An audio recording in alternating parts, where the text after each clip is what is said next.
हरे कृष्णा. पुढील ध्वनिमुद्रीकरण श्रीमद भगवद्गीतेच्या 5व्या अध्यायातील 20व्या श्लोकावरील परमपूज्य राधानाथ स्वामी महाराज यांनी श्री श्री राधा गोपीनाथ मंदिर, मुंबई, भारत येथे दिनांक 20 जुलै 1989 साली दिलेले प्रवचन आहे. ओम नमो भगवते वासुदेवाय.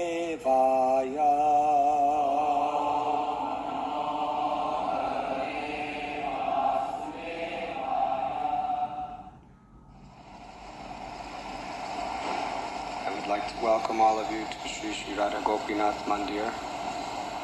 Thank you for kindly attending this evening. Shri Shri Radha Gopinath मंदिरात Tonight we are reading from the Shri Shri Radha Gopinath मंदिरात मी तुम्हा सर्वांचे स्वागत करू इच्छितो. आज संध्याकाळी उपस्थित राहिल्याबद्दल धन्यवाद. आज रात्री आपण भगवद्गीतेच्या 5व्या अध्यायातील 20वा श्लोक वाचत आहोत. Bhagavad Gita, Chapter 5, Text 20. Na pravishyet priyam prapya, nodvijet prapya chapriyam, sthira bodhir asamodho, brahmavid brahmani stita. A person who neither rejoices upon achieving something pleasant. जो मनुष्य सुखद गोष्टी मिळवल्यावर अतिप्रफुल्लित होत नाही किंवा अप्रिय गोष्टी मिळवल्यावर शोक करत नाही, जो स्वतःला बुद्धिमान समजत नाही, गोंधळलेला नाही आणि ज्याला भगवंतांचे विज्ञान माहीत आहे, तो आधीच दिव्यत्वात स्थित आहे. तात्पर्य श्रील प्रभुपाद द्वारा आत्मसाक्षात्कार झालेल्या व्यक्तीची लक्षणे येथे दिली आहेत. पहिले लक्षण म्हणजे तो शरीराची त्याच्या खऱ्या आत्म्याशी खोटी ओळख करून भ्रमित होत नाही. तो पूर्णपणे जाणतो की तो हे शरीर नव्हे तर परमपुरुषोत्तम भगवंतांचा अखंड भाग आहे, अंश आहे. म्हणून तो काहीतरी मिळवण्यात आनंदी नाही आणि त्याच्या शरीराशी संबंधित असलेली कोणतीही गोष्ट गमावल्याबद्दल तो शोक करत नाही. मनाच्या या स्थिरतेला स्थिर बुद्धी किंवा आत्मबुद्धी म्हणतात. म्हणून तो स्थूल शरीराला आत्मा समजून कधीही गोंधळत नाही किंवा तो शरीराला कायमस्वरूपी देखील स्वीकारत नाही आणि आत्म्याच्या अस्तित्वाकडे दुर्लक्ष करत नाही. हे ज्ञान त्याला परम सत्याचे म्हणजेच ब्रह्म, परमात्मा आणि भगवान यांचे संपूर्ण विज्ञान जाणून घेण्याच्या स्थितीत उन्नत करते. अशा प्रकारे तो सर्व बाबतीत परमात्म्याशी एकरूप होण्याचा खोटा प्रयत्न न करता त्याचे संवैधानिक स्थान पूर्णपणे जाणतो. याला ब्रह्मसाक्षात्कार किंवा आत्मसाक्षात्कार म्हणतात. अशा स्थिर चेतनेला कृष्ण भावना म्हणतात.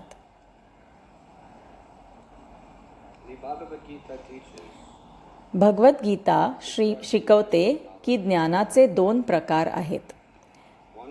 एकाचे नाव ज्ञान आहे, ज्याचा अर्थ बौद्धिक किंवा कधीकधी शैक्षणिक सत्य काय आहे आणि ते कसे मिळवायचे याचे आकलन आहे. आणि दुसरे म्हणजे विज्ञान, ज्याचा अर्थ अनुभूतींद्वारे आपण स्वतःच्या शाश्वत स्वरूपाचा प्रत्यक्ष अनुभव घेणे. आपण परम सत्याशी किंवा भगवंतांशी जाणीवपूर्वक प्रत्यक्ष संबंधात असणे.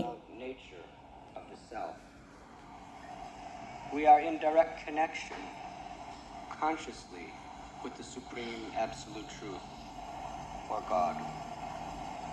Jnana vigyana vichitatma. Krishna describes Shri Krishna वर्णन करतात, हे बौद्धिक सैद्धांतिक ज्ञान आणि साकारलेले ज्ञान दोन्ही एकत्र केले पाहिजेत. केवळ अनुभूतीशिवाय परमसत्याकडे जाण्याचा बौद्धिक दृष्टिकोन अंतिम अर्थ देत नाही. भगवद्गीता हा एक असा महान ग्रंथ आहे ज्याद्वारे सराव केल्याने, तत्वांचे पालन केल्याने साक्षात्कार होतो. अर्जुनाशी बोलताना श्रीकृष्णांनी त्याला विश्लेषणात्मकपणे भगवंत कोण आहेत, ही भौतिक प्रकृती काय आहे, आत्मा कोण आहे, काळ काय आहे आणि तो अस्तित्वात असलेल्या प्रत्येक गोष्टीवर कसा प्रभाव पाडत आहे, कर्म काय आहे किंवा कृती आणि प्रतिक्रियांचे नियम काय आहेत आणि ते आपल्या जीवनावर कसा परिणाम करत आहेत हे समजावून सांगितले. परंतु नंतर श्रीकृष्णांनी अर्जुनाला सांगितले की या ज्ञानाने सज्ज होऊन तू उभा राहा आणि लढ.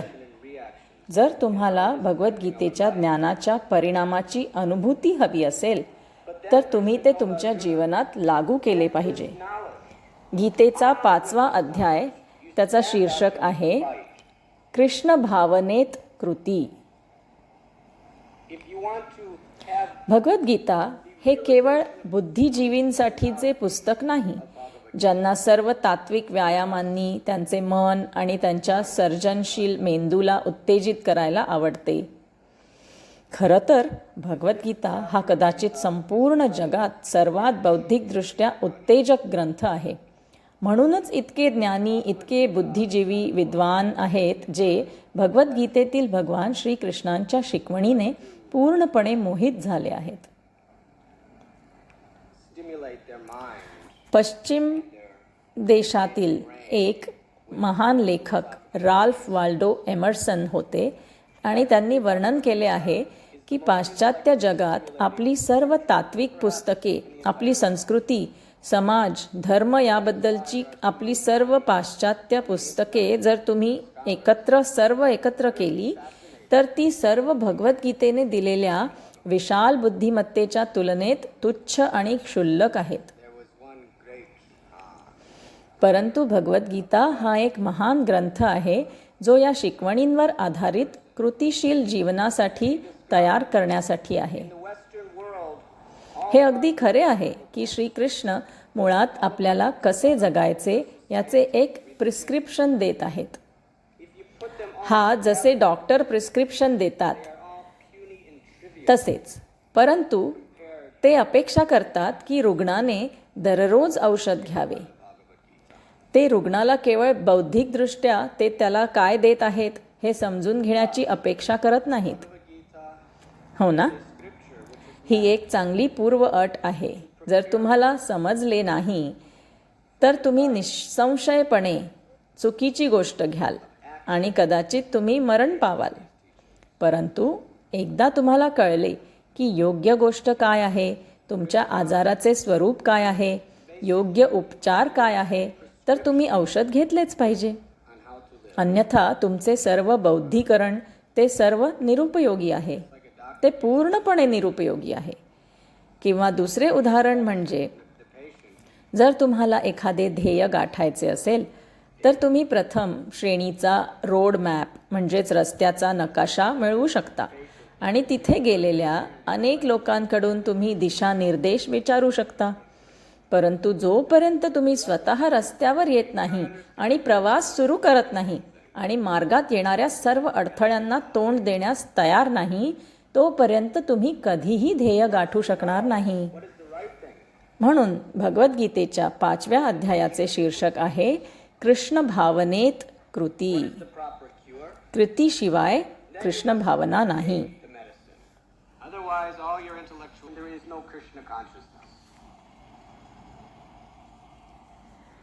श्रीकृष्ण गीतेत म्हणतात की ज्ञानापेक्षा श्रेष्ठ काहीही नाही, ज्ञानापेक्षा शक्तिशाली काहीही नाही, परंतु ज्ञानाचे रूपांतर एखाद्याच्या जीवनात केले पाहिजे. जर ज्ञान एखाद्याच्या जीवनात लागू केले नाही तर ते निरुपयोगी आहे आणि जर ते आपल्या जीवनात चुकीच्या प्रेरणेने लागू केले तर मानवतेसाठी यापेक्षा हानिकारक आणि धोकादायक काहीही नव्हे. ज्ञान ही शक्ती आहे. तुम्हाला माहिती आहेच की ॲडॉल्फ हिटलर वेदांचा विद्यार्थी होता आणि त्याचे अनेक विद्वान आणि बुद्धिजीवी वेदांचा अभ्यास करत होते, कारण त्याला माहीत होते की वेद हे जगातील सर्वात मोठे ज्ञान आहे. परंतु त्याने या ज्ञानाचे काय केले? त्याने मानवतेच्या विनाशासाठी स्वतःच्या लोभी हेतूंसाठी त्याचा वापर केला. त्याचप्रमाणे शास्त्रातच आपण हिरण्यकशिपू, रावण, अगदी कंस यासारख्या महान असुरांबद्दल किंवा राक्षसांबद्दल वाचतो. तुम्हाला माहीत आहेच की ते वेदांच्या शिकवणींवर खूप खूप बौद्धिकदृष्ट्या विश्वास ठेवत होते आणि ते त्या शिकवणींचे पालन देखील करत होते. रावण आणि हिरण्यकश्यपू हे महान गूढ योगी होते. पवित्र शास्त्रांच्या शिकवणींवर आधारित ते तपस्या करत होते, परंतु त्यांची प्रेरणा कुटील होती. त्यांना निष्कर्ष सिद्धांत समजला नाही, म्हणून त्यांना मिळत असलेल्या ज्ञानाने त्यांचा अभिमान आणखी वाढला आणि त्यांचा भ्रम आणखी वाढला. हे कसे शक्य आहे? एक म्हण आहे की जर तुम्ही सापाला दूध आणि केळी खाऊ घातली तर ते केवळ त्याचे विष वाढवते. म्हणून तुम्ही एखाद्या दुष्ट माणसाला सर्वोत्तम अन्न दिले तरी ते त्याला इतरांचे अधिक नुकसान करण्याची अधिक शक्ती देईल. म्हणून भगवद्गीतेचे हे ज्ञान जर केवळ बौद्धिक असेल तर ते निरुपयोगी आहे.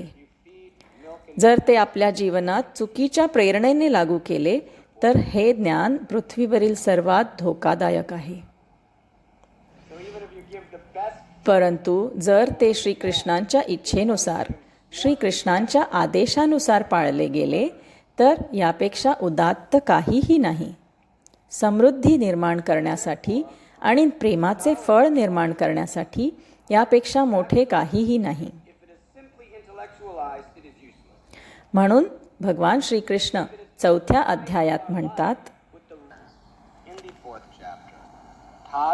प्राणिपातेन परिप्रश्नेन सेवया उपदेक्षन्ति ते ज्ञानं ज्ञानिनः स्वतःदर्शनः. ते म्हणतात की जर तुम्हाला सत्य समजून घ्यायचे असेल, जाणून घ्यायचे असेल तर ते असे म्हणत नाहीत की धर्मग्रंथ वाचा. जर तुम्हाला सत्य जाणून घ्यायचे असेल तर तुम्ही प्रामाणिक गुरु, आध्यात्मिक गुरु यांच्याकडे जावे. तुम्ही विनम्रपणे चौकशी करावी आणि सेवा करावी. आत्मसाक्षात्कारी आत्मा जे तुम्हाला ज्ञान देऊ शकतात कारण त्यांनी सत्य पाहिले आहे. तुम्हाला दिसते की प्रामाणिक आध्यात्मिक गुरु केवळ शास्त्रात जे आहे तेच बोलतात. गुरु, साधू, शास्त्र. गुरु कधीही जे भगवंतांनी शास्त्रात सांगितलेले नाही आणि सर्व महान संत आणि साधूंनी पुष्टी केलेली नाही असे काहीही बोलणार नाहीत. म्हणून जर तुम्ही अशा महान आत्म्यांकडून ऐकले तर सिद्धांत, निष्कर्ष म्हणजे वेदांचे सत्य प्रकट होते. श्रीमद भागवताच्या 8व्या अध्यायात बली महाराजांची कथा आहे.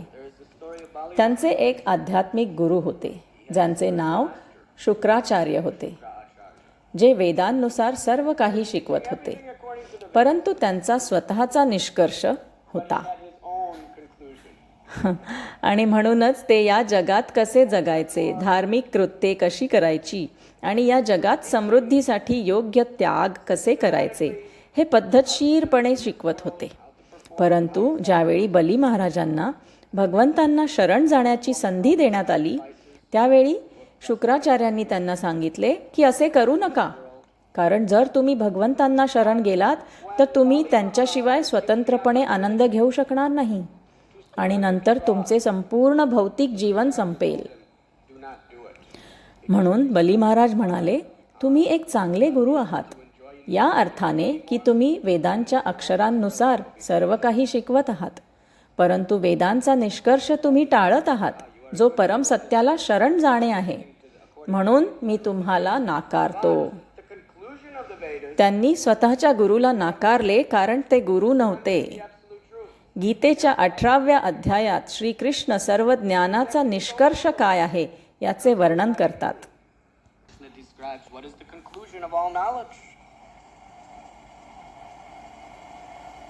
सर्वधर्मान् परित्यज्य माम् एकं शरणं व्रज अहं त्वं सर्वपापेभ्यो मोक्षयिष्यामि मा शुचः. सर्व प्रकारच्या धर्मांचा त्याग करून केवळ भगवंतांना शरण जाणे वैदायश्च सर्वैर अहम एव वेद्यो वेदांतकृत वेद वेदेव चाहम. श्रीकृष्ण म्हणतात की मी वेदांचा संकलक आहे आणि सर्व वेदांद्वारे मला जाणले पाहिजे. म्हणून जो शास्त्राच्या अधिकारानुसार शिकवत आहे की भगवंतांच्या भक्तीत जीवन कसे जगायचे, ही सर्व बौद्धिक विश्लेषणात्मक माहिती प्रभूंच्या सेवेत पुढे जाण्यासाठी कशी वापरायची, तो एक प्रामाणिक साधू आहे. आणि या प्रक्रियेद्वारेच आपल्या हृदयात साक्षात्काराचे फळ परिपक्व होते. म्हणून आज आपण वाचत असलेल्या या श्लोकात श्रीकृष्ण खरोखरच योगात काम करण्याच्या माणसाची लक्षणे वर्णन करत आहेत. ज्या व्यक्तीने भगवंतांकडे जाण्याच्या सांसारिक अनुभवजन्य दृष्टिकोनाच्या पलीकडे जाऊन आत्म्याचा आनंद प्रत्यक्षात अनुभवला आहे, अशी व्यक्ती ना काहीतरी आनंददायी मिळवल्यावर आनंदित होते आणि ना काहीतरी अप्रिय मिळाल्यावर शोक करत असते. ब्रह्मभूता प्रसन्नात्मा न शोचति न कांक्षति सम सर्वेषु भूतेषु मद्भक्तिं लभते परम. जो ब्रह्मस्थिती प्राप्त करतो न शोचति न कांक्षति. तो केवळ आनंदी असतो, कारण तो कोणत्याही गोष्टीची आकांक्षा बाळगत नसतो किंवा कोणत्याही गोष्टीसाठी शोक करत नसतो. तो आत्मसंतुष्ट असतो. अपूर्यमाना मचला प्रतिष्ठां समुद्रम प्रविशन्ति यद्वत् तद्वत्कमयं प्रविशन्ति सर्वे सशन्तिम् अप्नोति न कामकामी. आत्मा शाश्वत आहे, तो ज्ञानाने परिपूर्ण आहे आणि तो आनंदाने परिपूर्ण आहे, सच्चिदानंद आहे. आणि ही इंद्रिये आणि त्यांचे विषय ते क्षणिक असतात. They are temporary. They ultimately cause ये ही संस्पर्शजा भोगा दुःख योनय एवते. शेवटी ते निराशा निर्माण करतात. म्हणून एक बुद्धिमान माणूस आतून आत्म्याच्या गोड आनंदाचा चाखा घेतो आणि एक मूर्ख माणूस नेहमी त्याच्या इंद्रियांद्वारे त्याचे सुख शोधत असतो. दुःखालयम अशाश्वतम. आणि शेवटी तो दुःख भोगतो, तो दुःखी असतो. पण जो आत असलेल्या आनंदाच्या अमर्याद खजिन्याचा अनुभव घेतो, तो या भौतिक जगाच्या सततच्या बदलांमुळे विचलित होत नाही. disturbed by the constant changes of this material world. विषयावनिवर्तन्ते निराहारस्य देहिना रसवर्जं रसोप्यस्य परं दृष्ट्वा निवर्तते. Intellectually, आपल्या विवेकी शक्तींच्या मदतीने आपण स्वतःला इंद्रिय तृप्तीपासून रोखू शकतो, केवळ काही काळासाठी. परंतु आपल्या सुखशोधक स्वभावामुळे आपल्याला कालांतराने आनंद शोधण्यास भाग पाडले जाईल. तुम्ही कायमचे आनंदाची इच्छा सोडू शकत नाही, कारण तुम्ही स्वभावतःच आनंदाने परिपूर्ण आहात. जोपर्यंत आपण आत्म्याचा सकारात्मक आनंद अनुभवत नाही, जोपर्यंत आपण प्रेमाचा गोडवा, प्रेम, भगवत प्रेम, जो आत्म्याचा नैसर्गिक स्वभाव आहे, तोपर्यंत आपण कधीही समाधानी होणार नाही. पुन्हा आपली चेतना आपल्या इंद्रियांद्वारे या भौतिक सृष्टीच्या तात्पुरत्या घटकांकडे ओढली जाईल आणि पुन्हा आपण निराश होऊ. म्हणून भगवद्गीता आपल्याला ही उच्च चव, हा उच्च आनंद देण्यासाठी आहे. ती आपली चेतना, आपले मन आणि आपले हृदय दैवी परमानंदाच्या स्थितीत ठेवण्यासाठी आहे. आपले गुरु महाराज म्हणायचे की जर तुम्ही नेहमीच आनंद अनुभवत नसाल तर तुम्ही आजारी आहात, कारण तुम्ही आनंदी आहात. ही तुमची नैसर्गिक निरोगी स्थिती आहे.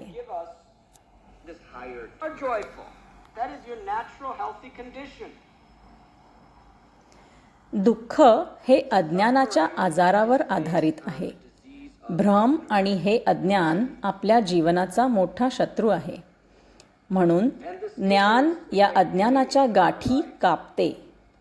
परंतु जसे आपण म्हणतो की खरे ज्ञान केवळ कृतीतूनच प्राप्त होते, त्या ज्ञानाच्या तत्वाला आणि अखंडतेला समर्पित जीवनाने सुखद आणि दुःखद हे इंद्रिय अनुभवावर आधारित असतात.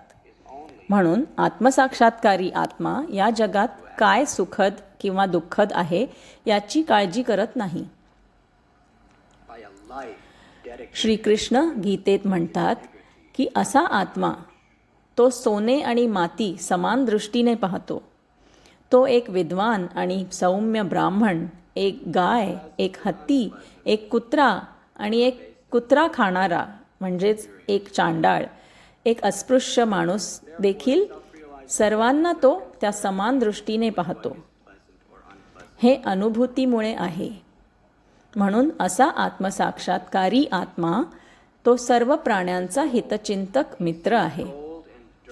त्याच्या हृदयातून सर्व दिशांना भेदभाव न करता प्रेमाचा प्रकाश बाहेर पडत आहे. ही आपल्या प्रत्येकाची निरोगी नैसर्गिक स्थिती आहे. या श्लोकात वर्णन केल्याप्रमाणे एक आत्मसाक्षात्कारी आत्मा आत्मबुद्धिमान असतो. तो गोंधळलेला नसतो.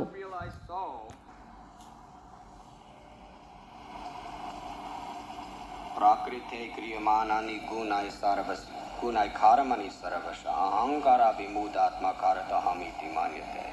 Due to false ego. खोट्या अहंकारामुळे आपण या जगात सतत गोंधळलेले असतो. या जगाचे स्वरूपच केवळ प्रभूंच्या सर्जनशील शक्तीने आपल्याला टप्प्याटप्प्याने गोंधळात टाकण्यासाठी रचलेले आहे.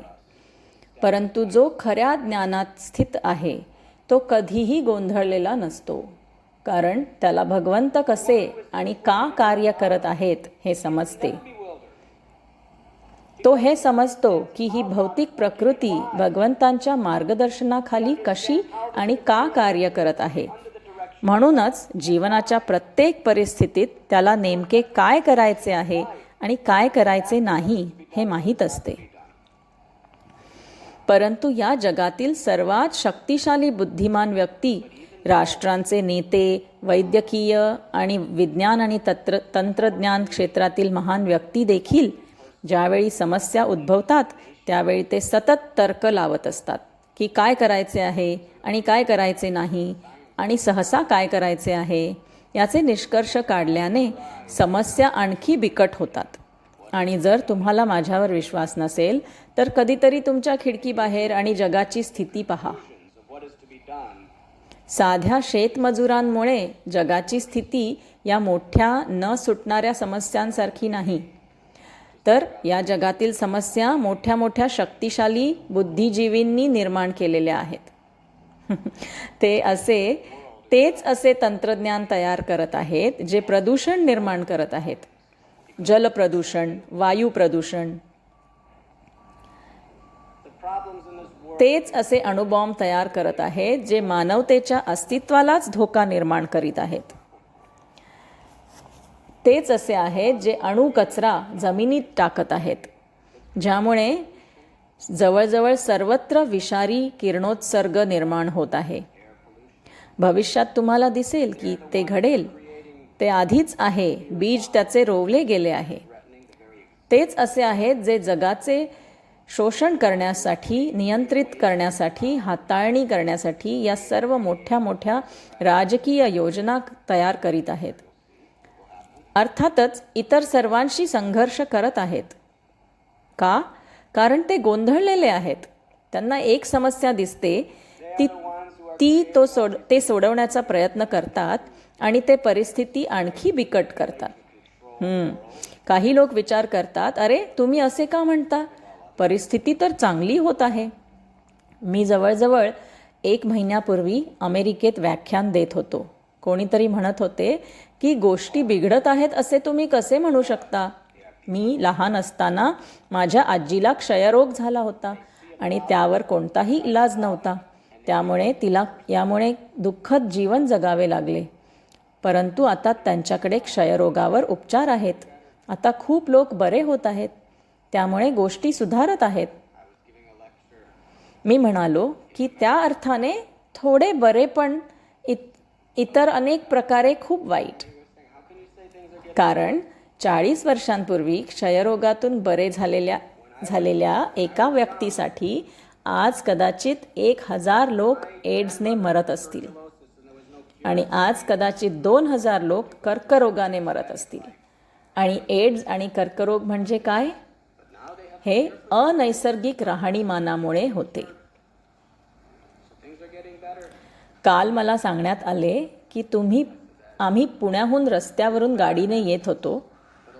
ट्रक आणि गाड्यांच्या एक्झॉस्टमधून येणारा सुगंधित धूर आम्ही श्वास घेत होतो. कोणीतरी मला सांगितले की मुंबईत राहणे म्हणजे दिवसातून 1 ते 2 पॅकेट सिगारेट ओढण्यासारखे आहे. जर तुम्ही सिगारेट ओढली तर तुम्ही फुफ्फुसांच्या कर्करोगाने मराल, हे सर्वांनाच माहिती आहे. तर हो, आपण आपल्या संस्कृतीत खूप तज्ञतेने प्रगती करत आहोत. आता तुम्ही धूम्रपान करणारे असाल किंवा नसाल, परंतु तुम्ही धूम्रपान नक्कीच करणारे आहात आधुनिक विज्ञानाच्या कृपेने. नाही, तंत्रज्ञानात काहीही चूक नाही, पण अज्ञानात काहीतरी भयंकर चूक मात्र नक्की आहे. हे सर्व मोठे मोठे नेते गोंधळलेले आहेत, कारण त्यांना सत्य काय आहे हे समजत नाही. त्यांना स्वतः म्हणजे कोण आणि स्वतःच्या अनुषंगाने स्वतःच्या स्वभावानुसार कसे जगायचे हे समजत नाही. हीच समस्या आहे. परंतु श्रीकृष्ण येथे सांगत आहेत त्याप्रमाणे ज्याला भगवंतांचे विज्ञान माहीत आहे तो भ्रमित नाही, तो स्वतः बुद्धिमान आहे आणि तो आधीच दिव्यत्वात स्थित आहे.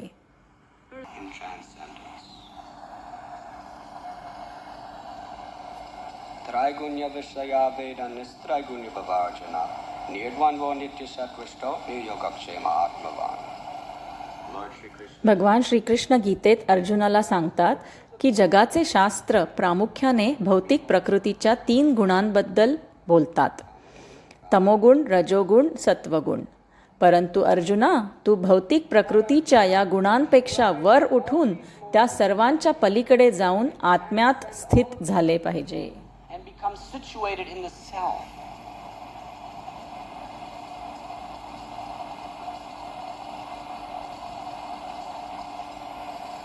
न जायते म्रियते वा कदाचित् नयाम्भूतभावित नाभवो. श्रीकृष्ण गीतेत वर्णन करतात की आत्मा शाश्वत आहे.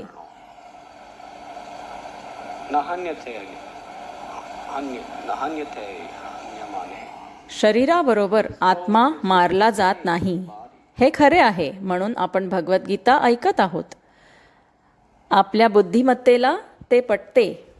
आपल्याला हे भौतिक निसर्ग कसे कार्य करत आहे, आपण कोण आहोत आणि भगवंत कोण आहेत हे अगदी चांगल्या प्रकारे समजत आहे. परंतु हे निश्चितपणे जाणून घ्या की हे सर्व निरुपयोगी आहे जोपर्यंत आपण ते आपल्या जीवनात गतिमान आणि कल्पक पद्धतीने व्यावहारिकरित्या लागू करत नाही.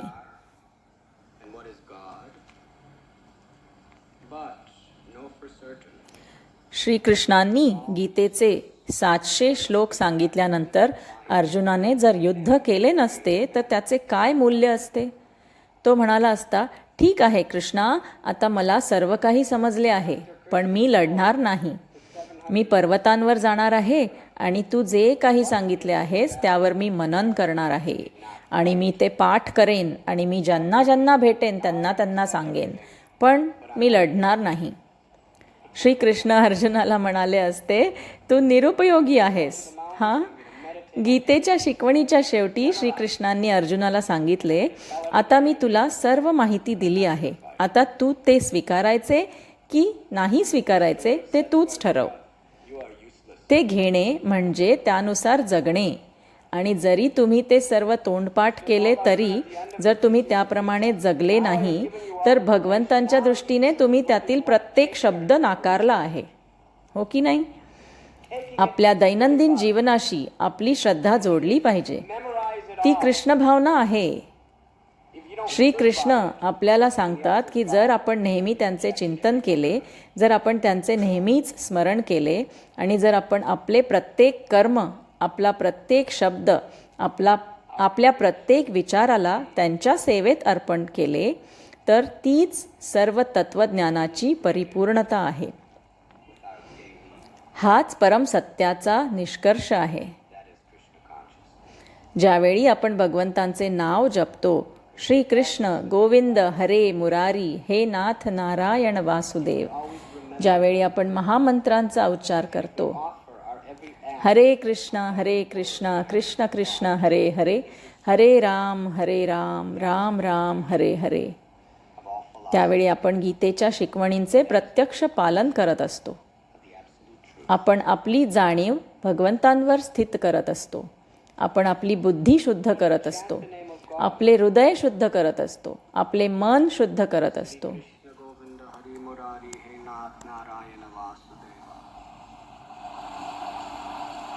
When we vibrate the mantra Hare Krishna Krishna Krishna Hare Hare, Hare Ram Ram Ram Hare Hare, we are practically अशा प्रकारे भगवन नावाच्या सुंदर ध्वनी स्पंदनाने आपल्या इंद्रियांना शुद्ध करत असतो. या शुद्धीकरणाद्वारे भगवंतांच्या भक्तिपूर्ण सेवेचे जीवन जगणे स्वाभाविक असते.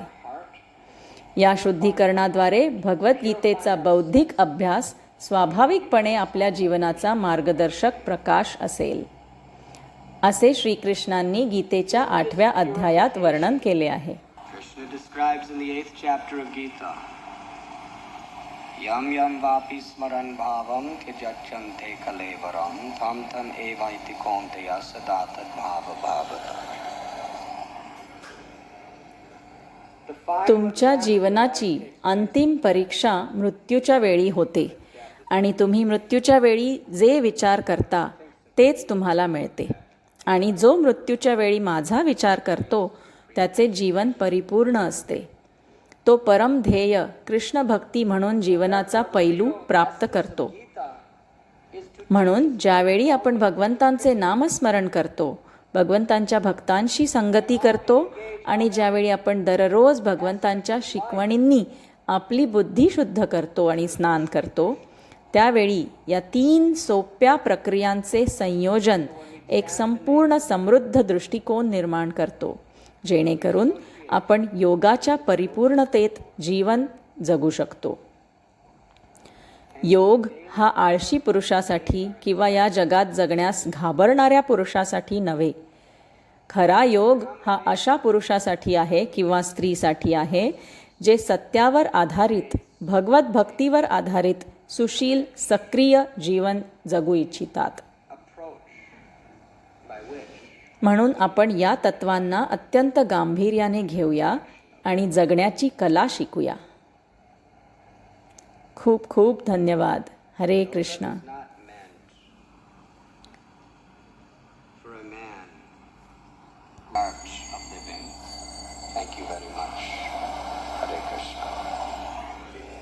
काही प्रश्न आहेत का? प्रश्न: जगण्याची कला काय आहे? उत्तर: मनुष्याने आत्म्याच्या स्वभावाप्रमाणे जगले पाहिजे.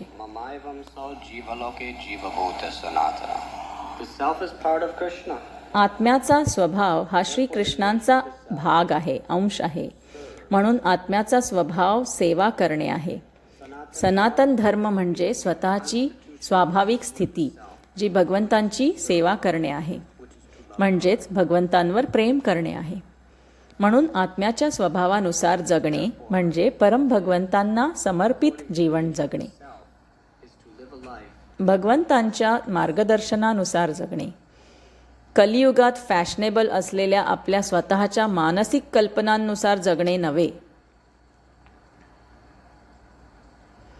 प्रत्येकजण आपले मत सांगण्यास खूप अभिमान बाळगतो, परंतु मानवाची प्रामाणिकता म्हणजे भगवंतांच्या मतानुसार जगणे.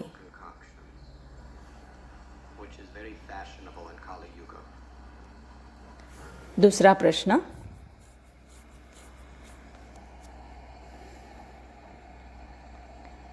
Everyone is allowed to tell you his opinion. प्रश्न ऐकू येत नाही. त्याचे उत्तर असे आहे: तुमच्या कुटुंबाचा उद्देश काय आहे? तुमचे कुटुंब कोणाचे आहे? तुमचे काहीही नाही. गीतेच्या 5व्या अध्यायात श्रीकृष्ण म्हणतात, सर्व लोक Maheshwaram. Sarvalokamaheshwaram. That he is the proprietor of everything. ते अस्तित्वात असलेल्या प्रत्येक गोष्टीचे मालक आहेत. तुम्हाला वाटते का याचा अर्थ असा की ते तुमच्या कुटुंबाशिवाय सर्व गोष्टींचे मालक आहेत? The spirit तुमच्या कुटुंबातील सदस्यांच्या शरीरातील आत्मे हे श्रीकृष्णांचे अंश आहेत. ते त्यांच्यात आहेत आणि ते त्यांचे आहेत. and mayadhyakshena prakriti suyate sacharacharam.